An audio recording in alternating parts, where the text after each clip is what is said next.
Makanya banyak anak muda salah jurusan, 80% menurut ICCN.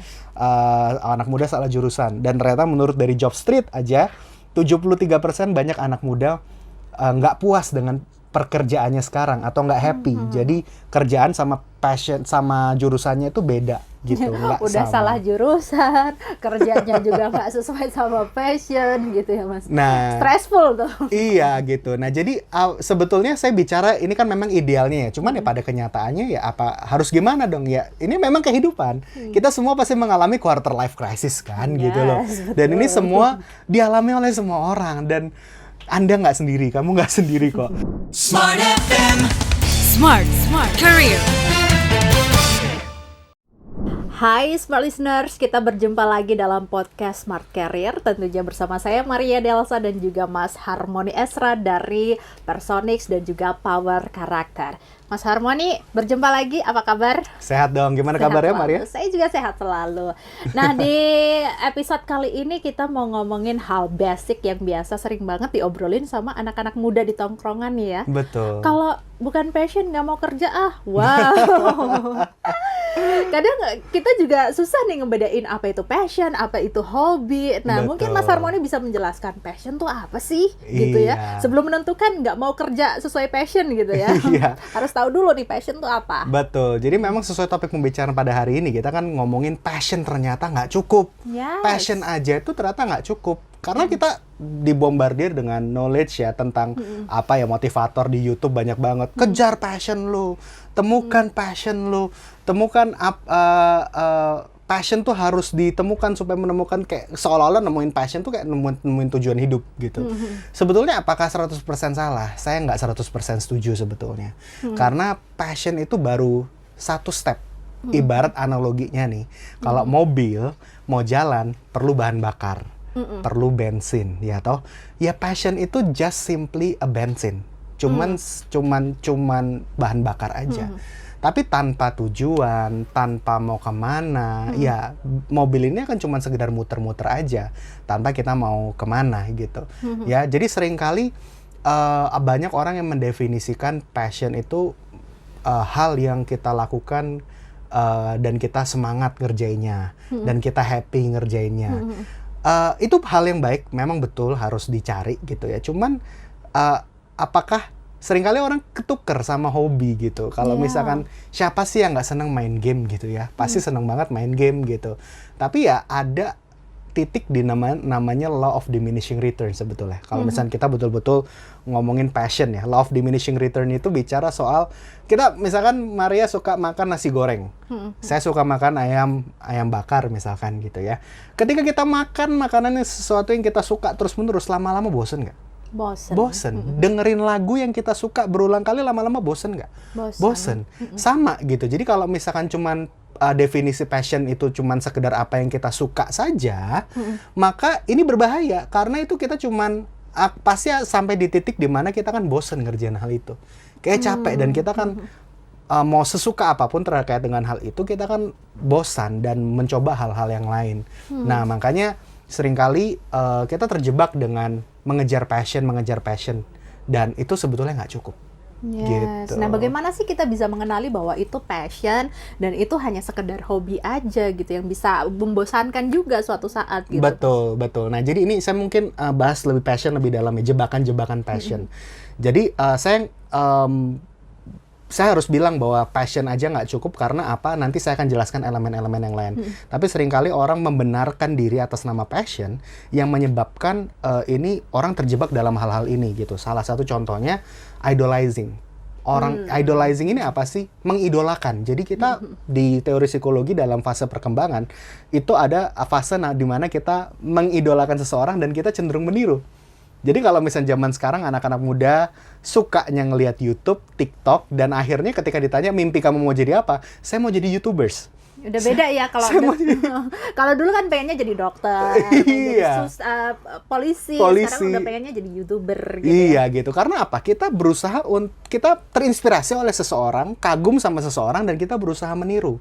Dan orang salah kaprah dan itu mengira, oh itu passion saya gitu. Apakah 100% salah? Enggak juga. Boleh nggak dijadikan inspirasi? Boleh aja. Cuman apakah jangan sampai nanti ini elemen-elemen yang kita nanti saya akan bahas di sini, orang tuh bisa nyasar gitu. Nah, terus yang berikutnya, orang itu mengira passion itu cuman sekedar melakukan sesuatu hal yang disuka gitu. Nah, ini tadi saya sempat bahas ya. Orang terjebak kalau misalkan terhadap melakukan sesuatu yang disuka, niru-niru aja sama mengerjakan sama sesuatu hal karena cost, Yang ketiga ini karena cost. Cost itu apa sih? Cost itu maksudnya untuk perubahan yang baik. Nah, ini ada purpose-nya gitu. Jadi contohnya, saya sedih karena pernah mengalami kelaparan yang nggak enak karena miskin. Jadi saya berharap Indonesia bebas dari kelaparan. Nah, itu passion yang menurut saya memiliki elemen purpose. Nah, ini yang baru bagus.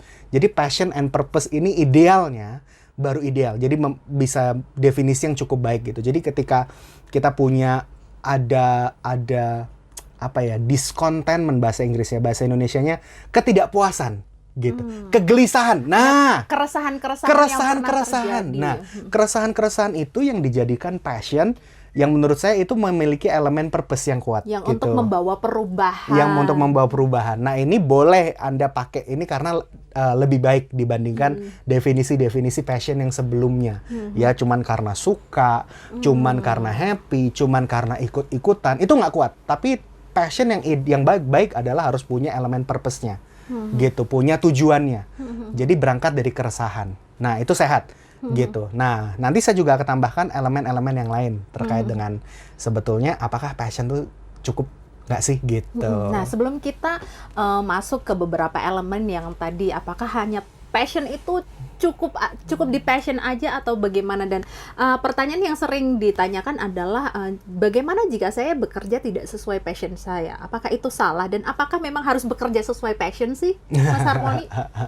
Ya, jawabannya idealnya iya dong gitu. Jadi kalau bisa kita kerja berdasarkan apa yang kita sukai. Makanya ada konsep-konsep ikigai, tahu ya, dan lain sebagainya gitu. Jadi memang idealnya kerjakanlah sesuatu hal yang memang bikin kita semangat gitu, yang bikin kita berenergi gitu ya, dan kayak berasa nggak kerja. Idealnya kan demikian. Cuman ya pasti ada kerjaan-kerjaan yang pasti redundant kan gitu. Pasti ada titik di mana kita pasti bosan, tadi yang saya bilang law of diminishing return itu tadi. Nah, jadi itu hal yang wajar. Nah, cuman kembali lagi, jadi kita bukan hanya kerja berdasarkan passion saja, tapi jangan lupa ada elemen-elemen lain yang kita boleh saya sampaikan sekarang ya. Boleh. Ternyata kerja itu gak cukup hanya passion, tapi juga harus berdasarkan talenta dan juga harus berdasarkan purpose-nya kita dan tujuan kita. Nah, berarti apakah sebelum kita menemukan passion, kita harus tahu talenta kita dulu, Mas? Penting banget gitu. Makanya acara kita kan di Smart Character Radio Talk itu bicara soal mengenali diri, mengenali talenta, mengenali kelebihan yang kita miliki. Karena setiap orang punya kelebihan yang berbeda-beda, punya kemampuan yang berbeda-beda, dan kita kalau jadi orang lain akan jadi repot. Nah, saya punya frameworknya di sini, ya. Nah, jadi semua orang pasti pengen sukses, betul lah? Yes. Ya kan? Dan semua orang yang berhasil, semua orang yang profesional punya satu hal, yaitu apa? Keahlian handal. Kita kalau mau ke dokter gigi, pilih ke tukang gigi atau ke dokter gigi? Dokter gigi dong. Ya, kalau sakit gigi maunya ke dokter gigi kan. Kalau ke tukang gigi bisa aja mungkin, tapi solusinya apa? Cabut gigi. Tapi apakah cabut gigi solusi yang mutlak? Belum tentu dia tahu kan. Betul gitu. Nah, jadi ini yang perlu kita sadari bahwa orang yang dipercaya, orang yang berhasil adalah orang-orang yang memiliki keahlian handal. Dan keahlian handal itu dibangun dari 3 hal, yaitu talenta, harus laras dengan passion, dan harus laras dengan pengalaman. Saya ulangi, talenta harus laras sama passion dan harus laras dengan pengalaman. Ya, contoh, kalau misalkan talenta arahnya atas, passion arahnya bawah, experience arahnya kanan, maka ini akan muter-muter kita. Talenta itu kan kehebatan yang Tuhan kasih dari lahir ya, kita nggak bisa pilih gitu ya. Ada orang kayak Jerome Pauline yang pinter, jago hitung-hitungan banget gitu ya. Saya juga pengen kalau bisa milih gitu ya, cuman nggak bisa. Ada orang yang bisa polyglot, bisa ngomong 5 bahasa. Ada orang-orang yang memang punya kecerdasan dan keunikan yang berbeda-beda. Dan kita mesti sadari bahwa setiap orang tuh punya talentanya masing-masing. Ada yang jago ngomong, ada yang jago analisis, ada yang kreatif, ada yang tegas, ada yang bisa mimpin. Nah, itu sesuatu hal yang memang kita mesti sadari. Nah, jadi jangan sampai talenta Tuhan ciptakan arahnya ke atas, passionnya arahnya ke bawah. Karena kan tadi kan passion bisa berangkat dari mana? Ikut-ikutan. Ya kan? Passion berangkat dari cuman sekedar suka. Passion cuman sekedar hobi aja. Nah, ini jadi jebakan deh. Yang akhirnya harusnya talentanya misalkan di berpikir analisis gitu ya. Berpikir kompleks gitu ya. Tapi ternyata passionnya karena teman-teman ikutnya semua komunikasi, ambil jurusan komunikasi deh. Makanya banyak anak muda salah jurusan. 80% menurut ICCN. Anak muda salah jurusan. Dan ternyata menurut dari Job Street aja 73% banyak anak muda nggak puas dengan pekerjaannya sekarang atau nggak happy. Jadi kerjaan sama passion sama jurusannya itu beda gitu. Nggak Udah sama. salah jurusan, kerjanya juga nggak sesuai sama passion gitu ya Mas. Nah, Stressful tuh. iya gitu. Nah, jadi sebetulnya saya bicara ini kan memang idealnya ya. Cuman ya pada kenyataannya ya apa harus gimana dong ya? Ini memang kehidupan. Kita semua pasti mengalami quarter life crisis kan gitu loh. Yes, Dan ini betul. semua dialami oleh semua orang dan Anda nggak sendiri, kamu nggak sendiri kok. Ya cuman ini saya membantu Anda supaya oke, kita punya waktu, kita punya resources. Ini talenta kita harus dikenali dulu, baru diselaraskan sama passion. Jadi apa yang kita suka, apa yang kita harapkan, hero kita, idola kita siapa, serta purpose tujuan kita ini di mana, ini harus diselaraskan gitu. Ya, jadi kalau talenta arahnya atas, passion arahnya atas, experience jam terbang kan? Jam terbang kita ini arahnya atas, maka otomatis terjadi akselerasi. Keselarasan. Gitu. Jadi harus sejalan semuanya. Idealnya maka terjadi akselerasi. Kalau misalkan contoh talentanya misalkan ngomong komunikasi, ternyata tapi disuruh sama orang tua untuk jadi dokter gitu, atau enggak akuntan, atau enggak yang lain lah yang bukan memang sesuai dengan talentanya dia gitu ya. Terus jam terbangnya di tempat lain gitu, jadi dia banting setir tiba-tiba jadi buka restoran. Ya otomatis dia kayak aduh kok hidup gue muter-muter aja ya, yang lainnya kok lebih cepet tapi kok saya nggak nyampe ya, kok saya nggak bisa achieve, yang lainnya bisa achieve loh tapi kok saya nggak bisa berkembang ya, kok saya lebih lambat belajarnya dibandingkan yang lain. Nah ini karena terjadi ketidakselarasan terhadap talenta, passion, dan jam terbang Anda dipakainya kemana gitu. Berarti secara tidak langsung sebenarnya kita harus mengenali dulu diri kita, talenta kita tuh apa yang kita punya gitu ya. Kemudian baru kita cari tahu passion, apakah ini selaras dengan talenta yang sudah diberikan Tuhan. Kemudian jangan lupa untuk experience ya, dimulai dari mungkin pas zaman kuliah, ikut organisasi dan sebagainya. Betul, perbanyak gitu. portofolio gitu.